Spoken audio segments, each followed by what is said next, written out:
Khoảng thời gian thư giãn, tận hưởng cuộc sống theo chủ nghĩa đơn giản. Dọn gọn bàn của bạn lại. Một cái bàn bừa bộn chỉ có thể khiến bạn mất tập trung, còn thêm cả sốt ruột. Thực ra bạn chỉ cần rèn vài thói quen nhỏ là có thể sắp xếp bàn gọn gàng thôi. Hãy làm sạch hòm thư của mình. Hòm thư điện tử của bạn có phải đã bị vô số những thư mới và thư đã đọc dồn ứ lại không? Nếu như vậy thì bạn cũng gặp phải vấn đề tương tự như mọi người thôi. Nhưng bạn có thể dùng vài cách đơn giản để khiến bản thân có được hiệu quả cao hơn. Tiết kiệm nghĩa là bớt mua sắm, bớt đi những nhu cầu tiêu tiền không cần thiết, bớt lượn lờ hàng quán. Những điều này sẽ liên quan chặt chẽ tới cuộc sống đơn giản. Hãy suy nghĩ về những điều trong cuộc sống làm bạn khó chịu đựng nhất. Hãy viết nó ra rồi đơn giản hóa từng cái một. Hãy nghĩ tới việc lựa chọn nhà ở nhỏ một chút. Sau khi dọn phòng, bạn sẽ phát hiện rằng thực ra bạn không cần một căn phòng lớn đến vậy. Điều này không có nghĩa là bạn phải chuyển tới một con thuyền nhỏ để ở. Nhưng nếu như bạn chọn nhà nhỏ, bạn vừa tiết kiệm chi phí mà lại dễ dọn dẹp hơn. Lựa chọn một chiếc xe ô tô nhỏ xinh rất quan trọng. Có lẽ bạn không cần một chiếc ô tô to hoặc là SUV đâu. Chúng không chỉ đắt hơn, tốn nhiên liệu hơn, khó bảo dưỡng hơn, lại còn khó tìm chỗ đổ hơn. Lấy sự hài lòng làm niềm vui cho mình. Nhu cầu mua sắm của xã hội khiến cho ham muốn của chúng ta ngày càng tăng cao. Bạn có thể sở hữu những thứ đang thịnh hành nhất, các mẫu quần áo, các kiểu giày dép, nhưng đến khi nào mới là điểm dừng? Không ai biết cả. Vậy là tất cả là lại bắt đầu không ngừng mua sắm. Học cách hài lòng có thể khiến bạn thoát khỏi vòng xoáy ham muốn, chỉ mua thứ mình cần mà thôi. Dọn xong rồi hẳn sắp xếp. Mọi người thường quen cất đồ vào trong ngăn tủ rồi mới đi xử lý tiếp. Làm như thế sẽ làm cho các ngăn kéo lộn xộn. Hãy vứt bớt đồ không cần dùng nữa rồi mới xếp đặt. Nếu như bạn dọn dẹp tốt, bạn hoàn toàn không cần phải sắp xếp nữa. Làm gì cũng phải có sự chuẩn bị trước. Mặc dù đây là vấn đề được nhắc đi nhắc lại, nhưng thật sự tốt nhất là khiến cho mọi thứ tiến hành theo trình tự đã được đặt ra. Hãy để lại cho mình chút không gian. Không cần phải cố gắng để đứng đầu ở mọi mặt. Không cần đòi hỏi bản thân lúc nào cũng phải xuất hiện với hình tượng hoàn mỹ nhất. Cuộc sống đâu có cần như vậy. Bạn để chỗ cho người khác, bản thân sau rồi cũng sẽ an nhàn hơn. Học cách từ chối đi. Hãy học cách nhượng bộ. Kể cả bạn hoàn toàn đúng đi nữa, nhượng bộ một chút cũng không làm bạn thấp kém đi chút nào. Tục ngữ có câu, lùi một bước biển rộng trời cao. Huống hồ một số chuyện có lẽ bình tĩnh xử lý sẽ tốt hơn. Lùi một bước sẽ càng có thêm không gian suy nghĩ. Đừng lãng phí thời gian lướt mạng hoặc xem phim thần tượng nữa. Hãy giải quyết từng thứ một. Căng thẳng và hoảng loạn sẽ khiến chúng ta càng bối rối. Lúc này có thể xử lý từng thứ một. Chọn ra một vài việc gấp xử lý trước. Hoàn thành rồi thì những việc còn lại cũng sẽ giải quyết dễ dàng. Dẹp ngay cơn giận. Khi gặp chuyện gây bực tức, hãy học cách kiềm chế bản thân, tạm nguôi cơn giận. Bình tĩnh điềm đạm có thể giúp bạn xử lý vấn đề dễ dàng và lý trí. Nhớ rằng vấn đề có khó cỡ nào cũng có thể giải quyết được. Làm chút việc tốt. Nếu như bạn cứ buồn phiền vì chuyện của bản thân, đừng ngại làm chút việc tốt cho người khác. Như vậy có thể giải tỏa ưu phiền của bạn, lại mang đến cho bạn niềm vui khi giúp đỡ người khác. Sau khi thất nghiệp thì việc đầu tiên bạn làm khi về nhà là gì? Lên mạng nộp đơn xin việc mới hay tận dụng cơ hội để nghỉ ngơi một thời gian? Sự thật chứng minh, khi bạn gặp điều ngoài ý muốn, tạm ngồi xuống chấn chỉnh lại cảm xúc của bản thân. Như vậy hiệu quả hơn là lập tức hành động ngay. Nhớ đừng tiêu tiền vào mấy thứ vô nghĩa. Dành dụm làm giàu thêm nguồn vốn của bản thân chính là nền móng cho thành công sau này. Hãy làm việc chăm chỉ, chân thành yêu mến công việc của bản thân. Làm việc bạn thích cũng giống như kinh doanh cuộc đời của bạn vậy. Nhất định bạn sẽ sống rất rực rỡ. Khi bất chợt gặp biến cố khiến bạn hoảng loạn, hãy nói với chính mình rằng không nghiêm trọng tới vậy đâu. Hãy quên đi trí tuệ thông minh của mình. Học giả ngôn ngữ nổi tiếng Anton Newton cho rằng người thông minh hoặc những người tưởng mình thông minh thường hay cố chấp. Điều này sẽ khiến người đó càng nghĩ một đằng làm một nẻo. Vậy nên khi đối diện với sự thay đổi, chúng ta cần thiết phải hạ thấp mình, quên đi những kinh nghiệm đã có, đặt ra những câu hỏi ngây ngô của một lính mới, nghĩ tới những khả năng khó tưởng nhất, chăm chú lắng nghe những quan điểm tưởng như vô lý. Thử xem cảm giác khủng hoảng rốt cuộc nó kinh khủng tới cỡ nào. Có những người không biết bản thân thật sự muốn gì, thường là vì họ né tránh sự thay đổi.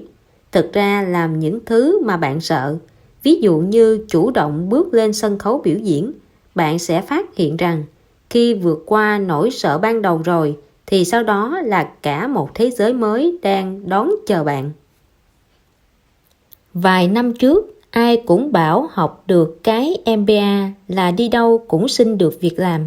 Mấy năm gần đây, mọi người lại bảo có cái bằng MBA cũng chẳng làm được gì. Điều này nói cho chúng ta thông điệp gì đây? Vào lúc bạn đưa ra một quyết định quan trọng thì tuyệt đối đừng đi theo trào lưu. Có lúc phải tránh những thứ thông thường đó mới có thể tìm thấy quyết định phù hợp với bản thân hơn. Vào khoảng thời gian dài khi bạn bắt đầu một giai đoạn mới trong cuộc đời, cảm giác chênh vênh sẽ luôn thường trực trong bạn. Có thể bạn sẽ cảm thấy run sợ vì điều này, sốt ruột một cách khó hiểu. Hãy nói với bản thân rằng lo lắng không phải bởi vì mình làm sai điều gì đó, mà là vì mình đang học thêm một điều mới. Hãy học cách từ chối. Từ chối là một thói quen then chốt cho cuộc sống đơn giản. Nếu như bạn không biết cách từ chối, gánh nặng trên vai bạn sẽ lại càng nặng thêm.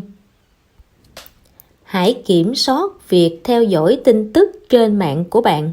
Cuộc sống thường ngày của chúng ta bị đủ các loại phương tiện truyền thông xâm chiếm, email, các loại tin nhanh, điện thoại, thư tay, Skype, Twitter, các loại diễn đàn, vân vân. Nếu như bạn không kiểm soát nghiêm túc, những thứ này sẽ chiếm hết thời gian một ngày của bạn. Bởi vậy, phải kiểm soát việc cập nhật thông tin của mình, đặt ra khoảng thời gian nhất định rồi nghiêm khắc tuân theo. Nếu như bạn dành cuối tuần để dọn dẹp đồ đạc, cảm giác sẽ rất tuyệt. Hãy đem những thứ bạn không dùng tới cho người khác hoặc bỏ đi. Đôi khi phải bỏ đi những dự án lớn. Trong cuộc sống có quá nhiều việc phức tạp bạn cần phải bỏ đi. Nếu như bạn chọn bỏ những thứ lớn trước, bạn sẽ phát hiện ra cuộc sống giản đơn hơn rất nhiều. Dọn dẹp căn phòng của bạn. Mỗi lần dọn một tầng, dọn xong thì nhìn quanh một lượt xem trong phòng còn gì cần vứt bớt đi không. Hãy học theo các biên tập viên, giữ lại những phần tinh hoa, bỏ hết những phần thừa đi. Dọn dẹp tủ âm tường và ngăn kéo. Sau khi bạn dọn phòng xong, bắt đầu dọn tủ âm tường và ngăn kéo. Mỗi lần dọn một cái ngăn kéo.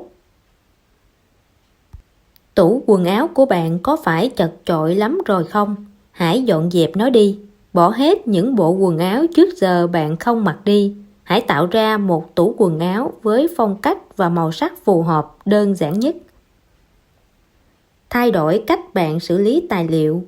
Nếu như bạn cần xử lý một lượng lớn tài liệu và công việc, hãy thử tận dụng máy tính để giúp bạn sắp xếp.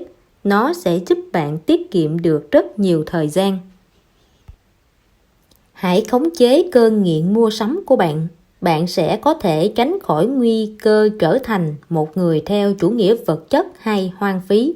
Nếu như bạn có thể bỏ thói quen hoang phí của người theo chủ nghĩa vật chất, bạn sẽ ít cuồng nhiệt với nhiều thứ, từ đó sẽ ít tiêu tiền để mua đồ hơn.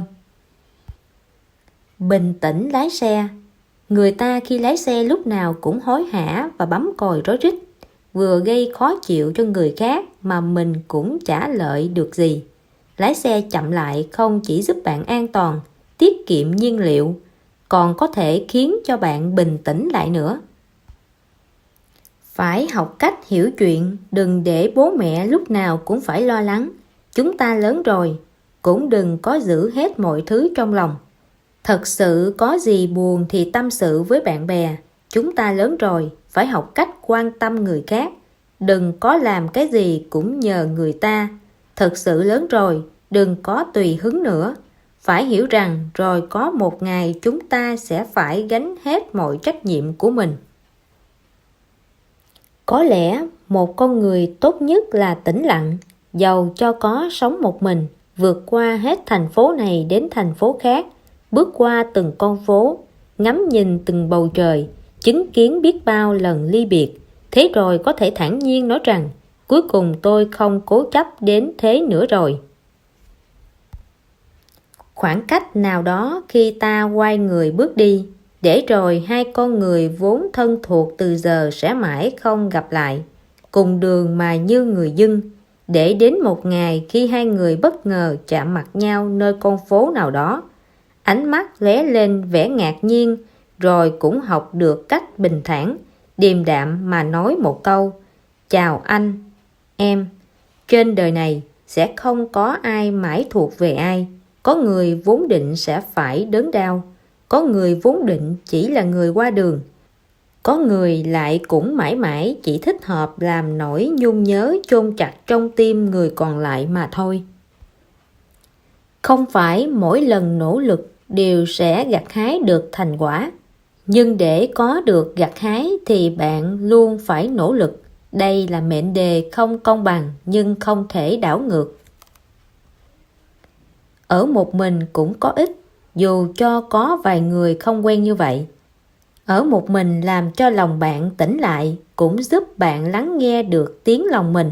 Mặc dù cách này nghe thì có vẻ mới lạ, nhưng nó chắc chắn có thể khiến bạn bình tĩnh lại. Hãy làm việc mà thật sự quan trọng với bản thân bạn. Hãy dành thời gian cho những người mà bạn yêu thương.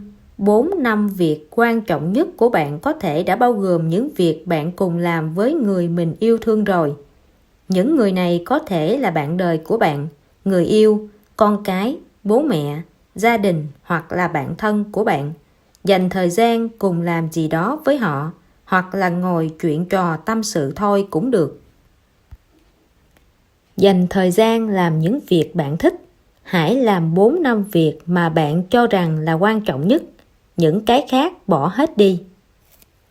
Kiểm soát việc giải trí, đừng để cuộc sống thường ngày bị khống chế bởi những thứ trên TV, báo đài, các trang mạng, tạp chí.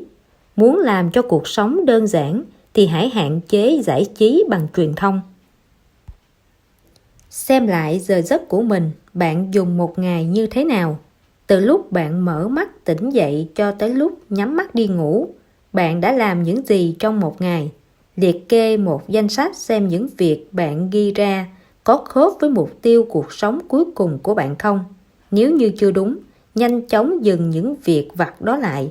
Lặp lại thời gian biểu cho một ngày mới. Chú ý vào mục tiêu cuối cùng mà bạn đã đặt ra. Giảm bớt việc nhà đi.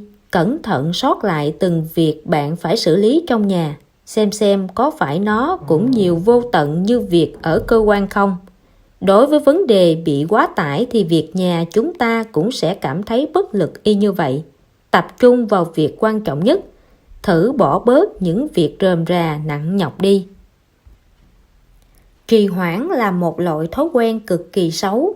Khi chúng ta đối diện với những việc vặt trong nhà hoặc việc phiền phức nơi công sở, chúng ta sẽ tìm mọi lý do để có thể trì hoãn không làm. Thật sự tốt nhất là hãy hoàn thành khi mình có thể. Dù sao thì công việc cũng không khó như chúng ta tưởng tượng, thậm chí cũng không cần quá lâu để hoàn thành. Kết quả tốt nhất là sau khi bạn hoàn thành những việc vặt cực kỳ nhàm chán đó, Cảm giác nhẹ nhàng khi ấy có thể khiến cho tâm trạng bạn tốt lên rất nhiều. Liệt kê ngày sinh, các ngày kỷ niệm cùng những việc có quy luật ra một danh sách, có thể nhập vào điện thoại hoặc là tận dụng ứng dụng lịch để cài đặt nhắc nhở tự động. Nhắc nhở kịp thời sẽ giúp bạn tránh khỏi những lần ngủ ngoài phòng khách hay chịu phạt vô cớ. Viết văn vào buổi sáng. Nếu như bạn cũng yêu thích viết văn như tôi, hãy biến nó thành một dạng thói quen vừa bình tĩnh lại, vừa phong phú của bạn đi. Nhàn rỗi là một loại nghệ thuật, cũng là một phần không thể thiếu trong cuộc sống. Lên đường thì mang ít đồ theo thôi, không ai mong muốn chuyến đi của mình phải tay xách nách mang cả. Tìm một chỗ ở gần nơi làm việc. Điều này có nghĩa là bạn phải làm việc gần hoặc chọn một nơi gần nơi làm việc. Bất kỳ cái nào trong hai lựa chọn này đều có thể đơn giản hóa cuộc sống của bạn. Luôn luôn hỏi chính mình, làm thế này có khiến cuộc sống của mình đơn giản hơn không? Nếu như đáp án là không, hãy xem xét và làm lại đi. Trang phục ra trận nhẹ nhàng. Bạn đừng làm cho túi áo của mình chật ních đồ. Hãy nghĩ tới việc chỉ mang theo mình những thứ quan trọng nhất thôi. Hãy để mỗi ngày của bạn đều đầy ắp những điều giản dị mà vui vẻ. Hãy liệt kê thành danh sách những điều vui vẻ giản đơn đó. Nó sẽ khiến một ngày của bạn tràn đầy niềm vui. Làm rồi nghỉ phải có quy luật. Làm việc và nghỉ ngơi điều độ có ích rất lớn trong việc đơn giản hóa cuộc sống bạn. Hãy sống có mục đích và sắp đặt rõ ràng. Cẩn thận dè chừng làm từng việc một. Làm chậm lại nhịp sống hàng ngày. Biết người biết ta. Câu nói này có ý nghĩa phi thường với việc đơn giản hóa cuộc đời bạn. Biết người biết ta có thể giữ độ nhạy cảm với cuộc sống trong bạn. Cho bạn biết xung quanh và trong lòng bạn đang có những thay đổi gì. Có ích rất nhiều cho tinh thần và sức khỏe. Ăn chậm, nhai kỹ. Nếu như lúc nào bạn cũng ăn hùng hục thì không chỉ bỏ lỡ hương vị ngon lành mà đồng thời cũng hại đến sức khỏe. Ăn chậm nhai kỹ có thể giúp bạn giảm béo, đồng thời hỗ trợ tiêu hóa, khiến bạn thoải mái tận hưởng cuộc sống. Tìm kiếm sự giản dị cho tâm hồn. Mặc dù tôi không theo tín ngưỡng nào cả, nhưng tôi nghĩ bỏ thời gian tìm kiếm thế giới nội tâm giản dị tốt hơn nhiều so với đặt bản thân vào một môi trường phức tạp. Dành chút thời gian cầu nguyện, viết nhật ký, tìm hiểu chính mình hoặc đắm mình vào thiên nhiên. Nói tóm lại, hãy dành thời gian đi khám phá tâm hồn bản thân. Hãy đơn giản hóa mục tiêu của bạn. So với việc đặt ra thật nhiều mục tiêu thì chi bằng chỉ đặt một mục tiêu. Như vậy không chỉ giảm bớt áp lực cho bạn, còn khiến bạn dễ thành công hơn. Bạn sẽ dành hết tập trung và sức lực lên mục tiêu duy nhất này, tăng khả năng thành công của bạn. Mỗi lần chỉ làm một việc, đồng thời cùng làm nhiều việc sẽ chỉ làm người ta cảm thấy căng thẳng, sốt ruột thêm, từ đó dẫn đến hiệu quả làm việc thấp. Bởi vậy, mỗi lần hãy thử chỉ làm xong một việc thôi.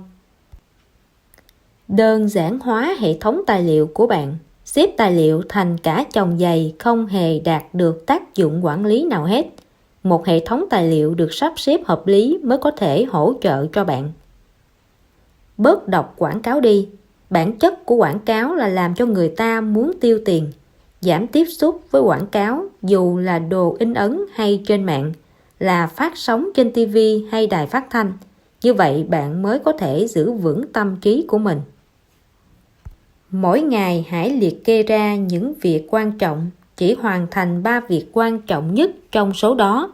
Đừng để lượng công việc nhiều đến mức một ngày bạn không hoàn thành hết được.